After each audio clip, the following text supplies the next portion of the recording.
हमारी आज की कहानी है कैलियोप का हृदय परिवर्तन। यह कहानी ओ हेनरी की लिखी हुई द रिफॉर्मेशन ऑफ कैलियोप का हिंदी अनुवाद है। कहानी 1931 में लिखी गई थी। किरदार और परिस्थितियां अलग हो सकती हैं, लेकिन रिश्तों के प्रति यही संवेदनशीलता, यही प्यार आज भी वैसा ही है। यह एक ऐसी कहानी है जो दुनिया के किसी भी देश, समाज में घटित हो सकती है, लेकिन भावनाएं वैसी ही होंगी जैसी ओ हेनरी की कलम में देखने को मिलती हैं। आइए सुनते हैं कैलियोप का हृदय परिवर्तन। आप जुड़ चुके हैं कथा कहानी काव्य से। मेरा नाम है मनीषा। कैलियोप कैट्सबी आज अपने आपे में नहीं था। उस पर गहरी उदासी छाई हुई थी। यह अंतरीप जिसे दुनिया कहकर भी पुकारा जा सकता है, विशेष तौर से उसका क्विकसैंड कहलाने वाला भाग, उसकी दृष्टि में किसी हानिकारक गैस के समूह से अधिक कुछ भी नहीं था। आधा सीसी का दर्द हो जाए तो तत्वज्ञानी स्वसंभाषण करके आराम पा लेगा। स्त्रियां रोकर अपना दर्द हल्का कर लेंगी। पूर्व के कमजोर निवासी अपनी स्त्रियों को कपड़ों की कीमत के विषय में डांट फटकार कर मन का बोझ उतार लेंगे, लेकिन क्विकसैंड के निवासियों के लिए ये सारे उपाय अपूर्ण थे। विशेष तौर से कैलियोप ने तो अपने मन की गहरी निराशा दूर करने का उपाय अपनी बुद्धि के अनुसार ढूंढ ही लिया था। रात को ही कैलियोप ने आने वाली उदासी की पूर्व सूचना दे दी। उसने अपने ही कुत्ते को ऑक्सीडेंटल होटल के बरामदे में लात मार दी और माफी मांगने से इनकार कर दिया। बातचीत में भी वह छिद्रान्वेषी और अहमन्य हो गया था। इधर उधर भटकते हुए पेड़ों की टहनियां तोड़कर उनके पत्तों को दांतों से चबाने लगा। यह सब अपशकुन थे। उसकी उदास वृत्ति के विविध स्तरों से परिचित लोगों को एक और लक्षण देखकर भी डर लग रहा था। वह था उसका अतिशय शिष्टाचार और औपचारिक शब्दों का प्रयोग।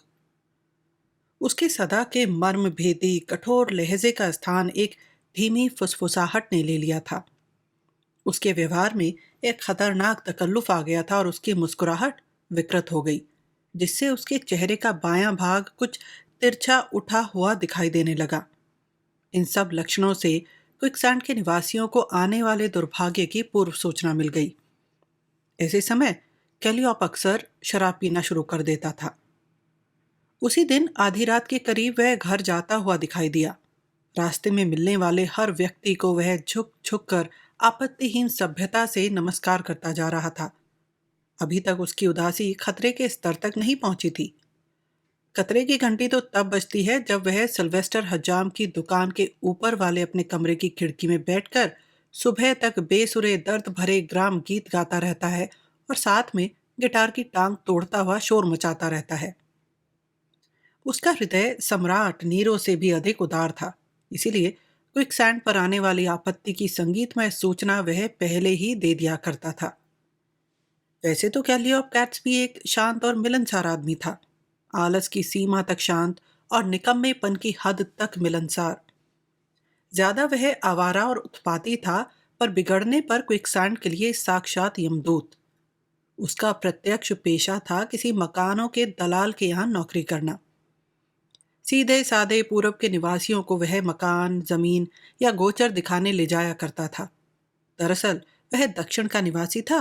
उसका दुबला पतला 6 फुट लंबा ढांचा, बोलने का अस्पष्ट ढंग और गंवारू मुहावरे इस बात का प्रमाण थे।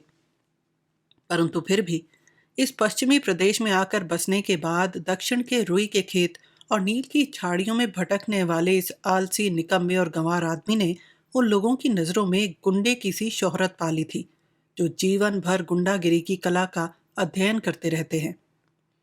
दूसरे दिन सुबह 9 बजे वह बिल्कुल तैयार हो गया। अपने जंगली गीतों से और बोतल भर शराब से प्रेरित होकर क्विकसैंड के निरुत्साही लोगों से नवीन विजयश्री छीन लेने को वह तैयार था।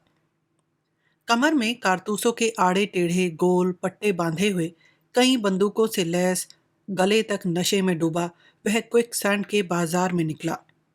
वह इतना उदार था कि शहर को चकित करके चुपचाप घेरना नहीं चाहता था, इसीलिए उसने नुक्कड़ पर आकर रणभेरी बजाई। स्टीम पियानो के समान कर्कश चीत्कार ही उसका नारा था जिसने उसके लिए जन्म के नाम को मिटाकर कैलियोप जैसा श्रेष्ठ नाम कमाया था। चीत्कार के साथ ही उसने अपनी बंदूक से 3 गोलियां छोड़ी, कुछ तो निशाना आजमाने के लिए और कुछ बंदूक को गरमाने के लिए। ऑक्सीडेंटल होटल के मालिक कर्नल स्वाजी का पीला कुत्ता आखिरी बार भौंककर धूल चाटता हुआ जमीन पर आ गिरा। ब्लू फ्रंट के स्टोर में से हाथ में केरोसिन की बोतल लेकर सड़क पार करता हुआ एक मैक्सिकन यकायक जोर से भागा। अभी तक उसके हाथ में टूटी हुई बोतल का सिरा पकड़ा हुआ था। जज रायली के पीले और नीले रंग के दुमंजिले मकान पर लगा हुआ चमकीला वायु दर्शक पंखा कांपा, लड़खड़ाया और टूटकर नीचे की ओर लटक गया। तूफान आने पर भी यही हालत होती है। कैलियोप की बंदूक तैयार थी और हाथ सधा हुआ। युद्ध का स्वाभाविक उल्लास उस पर छाया हुआ था। यदि कड़वाहट या उदासी थी तो सिर्फ इतनी कि सिकंदर के समान उसकी विजय का प्रदेश भी क्विकसैंड की छोटी सी दुनिया से मर्यादित था। चारों तरफ गोलियां चलाता कैलियोप आगे बढ़ा। कांच के टुकड़े ओलों के समान बरसने लगे। कुत्ते इधर उधर भागने लगे। मुर्गे कुकड़ कुं करते हुए पंख फड़फड़ाने लगे और गली में खेलते हुए बच्चों को पुकारने के लिए चिंतायुक्त जनानी आवाजें चीखने लगीं। इस सब शोरगुल के बीच बीच में कैलियोप की बंदूक गूंज उठती और यह गूंज भी कभी कभी उस चीत्कार में डूब जाती जिससे क्विक सैंड के निवासी भली भांति परिचित थे। जिन दिनों कैलियोप पर इस तरह की उदासी छा जाती, उन दिनों क्विक सैंड में कानूनन छुट्टी घोषित कर दी जाती थी।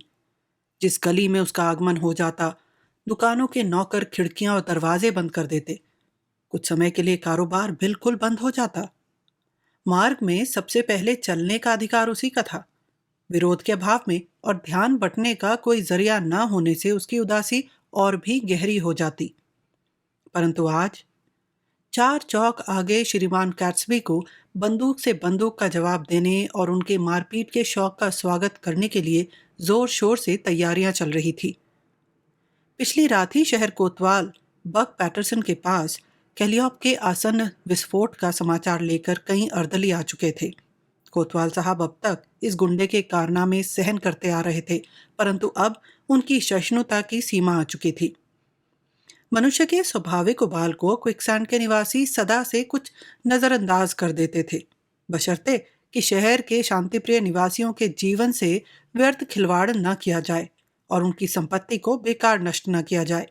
शहर के निवासियों की भावना कानून के सख्त प्रवर्तन के खिलाफ ही रहती थी, परंतु कैलियोप यह सीमा लांघ चुका था। उसके आवेग आजकल इतने अधिक और हिंसक होने लगे थे कि मनुष्य के स्वाभाविक और स्वस्थ आवेश के दायरे में नहीं आ सकते थे। अपने छोटे से कमरे में बैठा हुआ बक पैटरसन कैलियोप की नाराजगी की घोषणा करने वाली उस चीत्कार की प्रतीक्षा कर रहा था। यह संकेत मिलते ही वह उठ खड़ा हुआ और उसने अपनी बंदूकें संभाल ली। 2 दरोगा और 3 अनुभवी बंदूकबाज नागरिक कैलियोप की गोलियों का मुकाबला करने उसकी मदद के लिए आ गए थे। व्यूह रचना करते हुए बक पैटरसन ने आदेश दिया, उसे घेरे में ले लो, बोलना बिल्कुल नहीं और दिखाई देते ही गोली चला देना। अपने आप को बचाकर उस पर वार करना। नंबरी बदमाश है, परंतु मुझे विश्वास है कि अब की बार उसे धूल चाटनी पड़ेगी। चारों ओर बिखर कर उसे घेर लो और देखो, लापरवाही बिल्कुल नहीं बरतना, क्योंकि कैलियोप का निशाना कभी खाली नहीं जाता। लंबा गठीला शरीर, गंभीर मुंह और आसमानी कमीज पर कोतवाल का पद सूचक चमकता बिल्ला लगाए हुए बक पैटरसन ने अपने साथियों को कैलियोप पर धावा बोलने की सूचनाएं दे दी। योजना यह थी कि आक्रमणकारियों को यथासंभव नुकसान न पहुंचकर भी उस यमदूत का पतन हो जाए। बदले की तैयारियों से बेखबर उन्मत्त कैलियोप धुआंधार गोलियों की बौछार करता आगे बढ़ रहा था कि एकाएक उसे सड़क के बीच में आड़ लगाई हुई दिखाई दी। कुछ खाली बक्सों के पीछे छिपकर कोतवाल और उसके एक साथी ने गोली चलाई। उसी समय दल के अन्य लोग बिखर गए और सावधानी से कदम बढ़ाते हुए इधर उधर की गोलियों के मार्ग से कैलियोप को चारों ओर से घेर कर खड़े हो गए। गोलियों की पहली बौछार से कैलियोप की बंदूक का घोड़ा टूट गया। उसका दाहिना कान नीचे की ओर से थोड़ा चिर गया और कमर में लगे कारतूसों में से एक के फूटने से उसकी पसलियों में खरोंच आ गई। कैलियोप के लिए इन बातों ने मानसिक संताप से राहत देने वाली ताकत की दवा का काम किया और कमर कसकर अपने स्वाभाविक ढंग से चीत्कार करते हुए उसने प्रतिध्वनि के समान गोली का जवाब गोली से दिया। कानून के रक्षकों ने बचने की कोशिश की, परंतु एक दरोगा के कोहनी के नीचे एक गोली लग गई और गोली खाकर उड़े हुए लकड़ी के एक टुकड़े के लगने से पैटरसन साहब के गाल में से रक्त की धारा बह निकली। कैलियोप ने अब दुश्मन के हथकंडों का मुकाबला किया। एक क्षण में उसने यह निश्चय कर लिया कि किस मोर्चे से आने वाली गोलियों की बौछार सबसे कमजोर और लक्ष्यहीन है, और बीच सड़क से भागकर उसने दुगने आवेग से उस ओर धावा बोल दिया। असाधारण धूर्तता से उस दिशा के विरोधी पक्ष ने, जिसमें एक दरोगा और 2 बहादुर स्वयंसेवक थे, लकड़ी के डिब्बों के पीछे कुछ देर छिपे रहकर कैलियोप को आगे बढ़ जाने दिया और पीछे से उस पर हमला बोल दिया। दूसरे ही क्षण कोतवाल साहब और उनके साथियों ने कुमक पहुंचाई और कैलियोप को यह सोचने पर विवश कर दिया कि यदि युद्ध का आनंद लंबे समय तक जारी रखना हो तो उसे अपने विरोधियों का बल कम करने का कोई न कोई उपाय जरूर ढूंढना पड़ेगा। उसकी नजर एक ऐसे स्थान पर पड़ी जो उसकी आवश्यकता को पूरा कर सकता था, बशर्ते कि वहां पहुंच जाए। पास ही छोटा सा रेल का स्टेशन था। प्लेटफॉर्म पर जमीन से कोई 4 फुट ऊंचा बना हुआ छोटा सा लकड़ी का मकान था, जिसकी हर दीवार में एक खिड़की थी। भारी संख्या में विरोधियों से घिरे हुए किसी व्यक्ति के लिए तो वह किले का काम दे सकता था। कैलियोप ने बहादुरी के साथ तेजी से उसी ओर दौड़ लगाई। कोतवाल की सेना ने गोलियों के धुएं से उसे घेर लिया। अपने आश्रय स्थान तक वह निरापद पहुंच गया। ज्यों ही सूरमाओं का दल वहां पहुंचा, स्टेशन मास्टर साहब गिलहरी की तरह खिड़की से कूदकर भाग गए। पैटरसन और उसके साथियों ने भी मलबे के एक ढेर के पीछे अपना मोर्चा लगाया और विचार विनिमय करने लगे। स्टेशन के मकान में एक निर्भीक गुंडा छिपा है, जिसका निशाना अचूक है और जिसके पास काफी बारूद है। घिरे हुए किले के चारों ओर कोई 30 गज तक बिल्कुल खुला मैदान है। स्पष्ट है कि जो व्यक्ति उस आरक्षित क्षेत्र में पांव रखेगा वह कैलियोप की गोली का निशाना बन जाएगा। कोतवाल दृढ़ था। उसने निश्चय कर लिया था कि दोबारा क्विकसैंड की गलियों में कैट्सबी की चीत्कार कभी नहीं गूंजने दूंगा। वह इस बात की घोषणा भी कर चुका था। सरकारी और व्यक्तिगत दोनों तौर से वह इस बात को अपना कर्तव्य मान चुका था कि गड़बड़ी के स्रोत इस गुंडे पर वह रोक लगा कर रहेगा। उसने सबको अब तक बहुत परेशान कर दिया था। पास ही में एक छोटा मोटा सामान ढोने का ठेला पड़ा था। वहीं पर चारागाह से शहर में भेजने के लिए कई बोरे ऊन के रखे हुए थे। ठेले पर कोतवाल और उनके साथियों ने ऊन के 3 बड़े बड़े बोरे लादे। आत्मरक्षा के लिए इन बोरों के पीछे झुका हुआ बक पैटरसन ठेले को धीरे धीरे आगे खिसकाता कैलियोप के किले की तरफ बढ़ा। उसके साथी चारों ओर बिखर कर इस तैयारी में खड़े हो गए कि घिरा हुआ शिकार यदि अपनी ओर सरकने वाले कानून के उस पहरेदार को चकमा देने की कोशिश करे तो वे उसे रोक लें। कैलियोप ने सिर्फ एक बार अपनी झलक दिखाई। एक खिड़की से उसने गोली चलाई, परंतु कोतवाल के विश्वसनीय कवच से ऊन के कुछ रेशे उड़ने के सिवाय और कुछ नहीं हुआ। दल द्वारा छोड़ी गई गोलियां किले की खिड़कियों से टकराकर शांत हो गई। दोनों ओर कोई नुकसान नहीं हुआ। कोतवाल अपने सुरक्षित रथ को आगे बढ़ाने में इतना उलझा हुआ था कि कुछ ही मिनट बाद प्लेटफॉर्म पर आने वाली सुबह की गाड़ी की बात ही भूल गया। वह प्लेटफॉर्म से कुछ ही दूरी पर था कि दूसरी तरफ से गाड़ी आती दिखाई दी। गाड़ी यहां 1 ही मिनट रुकती थी। उफ! कैलियोप के लिए यह कितना सुंदर अवसर था। पिछले दरवाजे से एक कदम बाहर निकालो, गाड़ी में चढ़ो और चल दो। उस कवच को एक और फेंक कर बक पैटरसन बंदूक संभाले आगे बढ़ा और कमरे के जीने पर आ खड़ा हुआ। अपने दृढ़ कंधे के एक ही धक्के से उसने दरवाजा खोल दिया। उसके साथियों को कमरे में गोली की एक आवाज सुनाई दी और उसके बाद सब कुछ शांत हो गया। कुछ समय बाद घायल व्यक्ति ने अपनी आंखें खोली। थोड़ी देर तक सुन्न रहने के बाद उसमें देखने, सुनने, सोचने और समझने की चेतना लौटी। चारों ओर आंखें दौड़ाते हुए उसने देखा कि वह लकड़ी के तख्ते पर पड़ा हुआ था। उद्विग्न मुख वाला एक लंबा आदमी, जिसके सीने पर शहर कोतवाल का पद सूचक बिल्ला लग रहा था, उसके ऊपर झुका हुआ था। काले कपड़े पहने, झुर्रीदार चेहरे वाली और काली चमकती आंखों वाली एक बुढ़िया उसकी एक कनपटी पर गीला रुमाल फेर रही थी। घायल परिस्थिति को समझने और बीती घटनाओं के साथ उसका सामंजस्य बैठाने की कोशिश कर ही रहा था कि बुढ़िया बोली, वाह रे मेरे बहादुर शेर पहलवान, गोली ने तो तुझे छुआ भी नहीं। वह तो तेरे सिर को खरोंचती हुई निकल गई, जिससे तू बेहोश हो गया। इस तरह की बातें मैंने पहले भी सुनी हैं। इसे झटका लगना कहते हैं। एबल वाइकिन गिलहरियों को इसी तरह मारता था। थोड़ी सी खाल छिल गई है और कुछ नहीं। तू तो जल्दी ही अच्छा हो जाएगा। काफी ठीक हो भी गया है। क्यों? थोड़ी देर चुपचाप पड़ा रहे, जब तक मैं तेरा सिर धो दूं। तू शायद मुझे नहीं जानता, पर इसमें अचरज की क्या बात। मैं अभी अभी अपने लड़के से मिलने अलबामा से आई हूं, इसी गाड़ी से। मेरा बेटा भी काफी लंबा चौड़ा है। लगता है जैसे छोटा बच्चा तो वह कभी था ही नहीं। यह है मेरा लड़का। उसने घूमकर बुढ़िया के उस खड़े हुए आदमी की तरफ देखा और उसके जीर्ण चेहरे पर गर्व की एक मधुर मुस्कान बिजली की तरह चमक गई। नीली शिराओं से भरे हुए अपने रूखे हाथ में उसने अपने बेटे का हाथ भींच लिया। फिर नीचे पड़े हुए मनुष्य की तरफ उत्साह से मुस्कुराते हुए वेटिंग रूम की टीन की बेसिन में रुमाल डुबो डुबो कर वह उसकी कनपटी पर रखने लगी। बुढ़िया स्वभाव से ही वाचाल थी। 8 साल से मैंने अपने लड़के को देखा तक नहीं है। मेरा एक भांजा है, एलेकान्हा प्राइस, जो इसी रेलवे में बाबू है। उसने मुझे यहाँ आने का पास दिला दिया। मैं यहाँ 1 हफ्ते तक ठहर कर उसी पास से वापस जा सकती हूँ। सोचिए तो, मेरा वह छोटा सा बेटा आज कितना बड़ा अफसर हो गया है। पूरे शहर का कोतवाल। यह कोतवाल तो सिपाही जैसी ही कोई चीज होती है ना। मुझे तो मालूम भी नहीं था कि वह एक अफसर बन गया है। अपनी चिट्ठियों में भी उसने इस बात का जिक्र तक नहीं किया। शायद सोचता होगा कि मेरे इस खतरनाक काम की वजह से मां को डर लगेगा। पर नहीं, मैं डरने वाली कहाँ। और उससे फायदा भी क्या।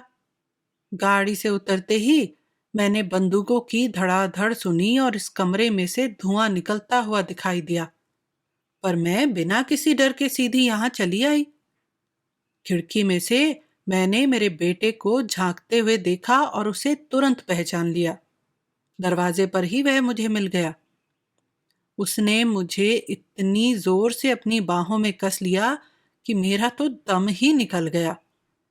तुम यहाँ बेहोश पड़े थे, मरे सामान, और मैंने सोचा कि देखूं मैं तुम्हारी क्या मदद कर सकती हूँ।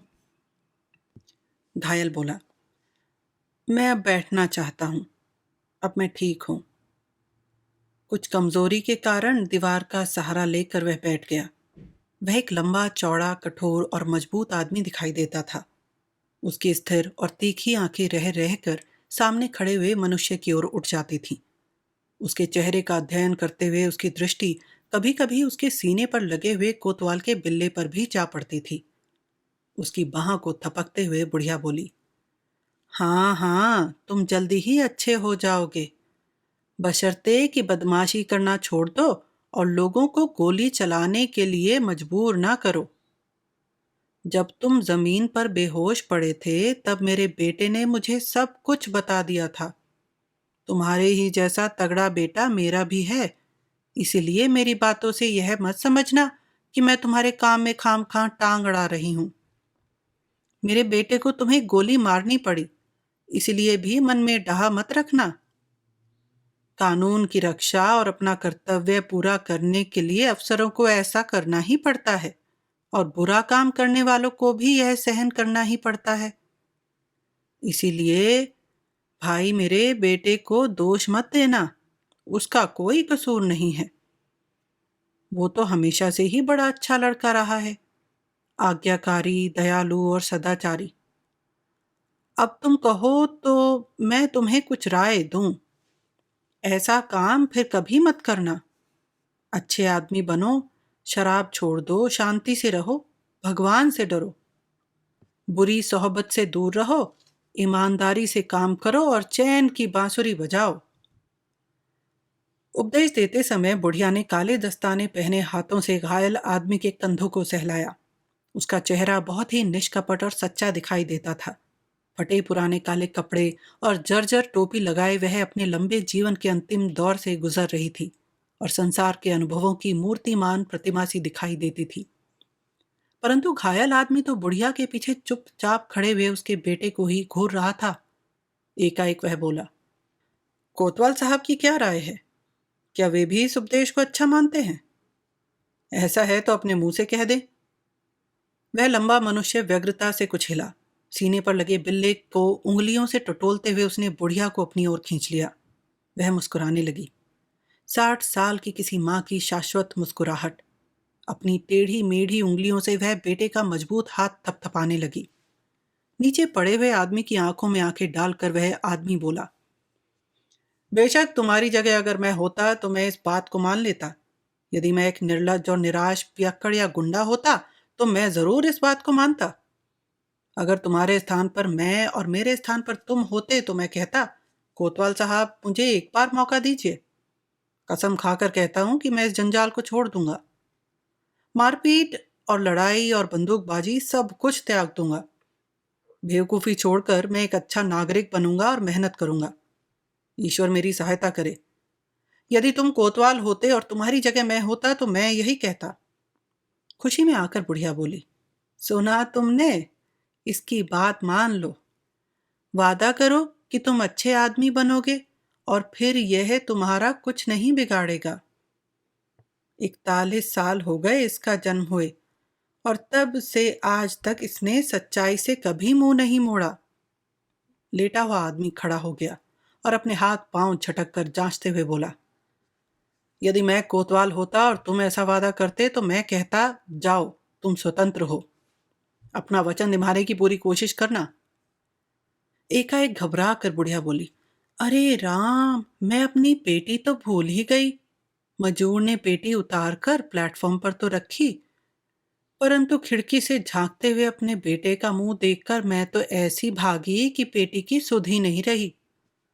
उसमें खुद के हाथों से बनाए हुए बेल के मुरब्बे की 8 बरनियां हैं। मैं तो उन्हें जान से ज्यादा जतन करके यहां तक बांधे लाई हूं। चिंतित सी वह फुर्ती के साथ बाहर चली गई।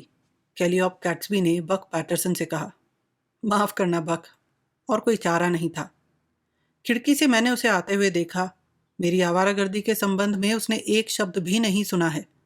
मेरी उसे यह बताने की हिम्मत ही नहीं हुई कि मैं समाज द्वारा तिरस्कृत एक निकम्मा आदमी हूं।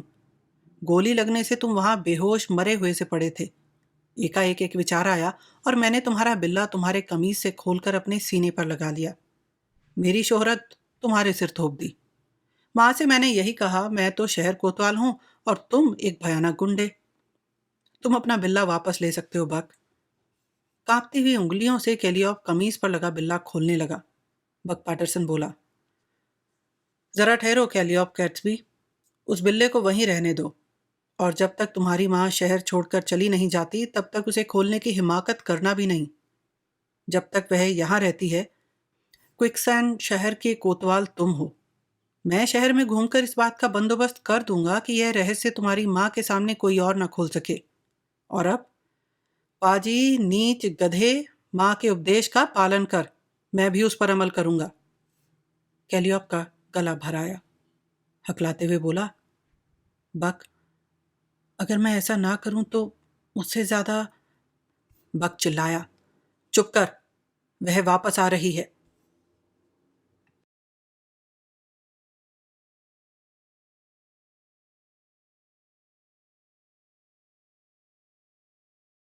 अन्य कहानियां और बहुत से अन्य लेखकों को सुनने के लिए नीचे डिस्क्रिप्शन बॉक्स में दिए गए लिंक्स पर क्लिक करें। साथ जुड़े रहने के लिए आपका धन्यवाद।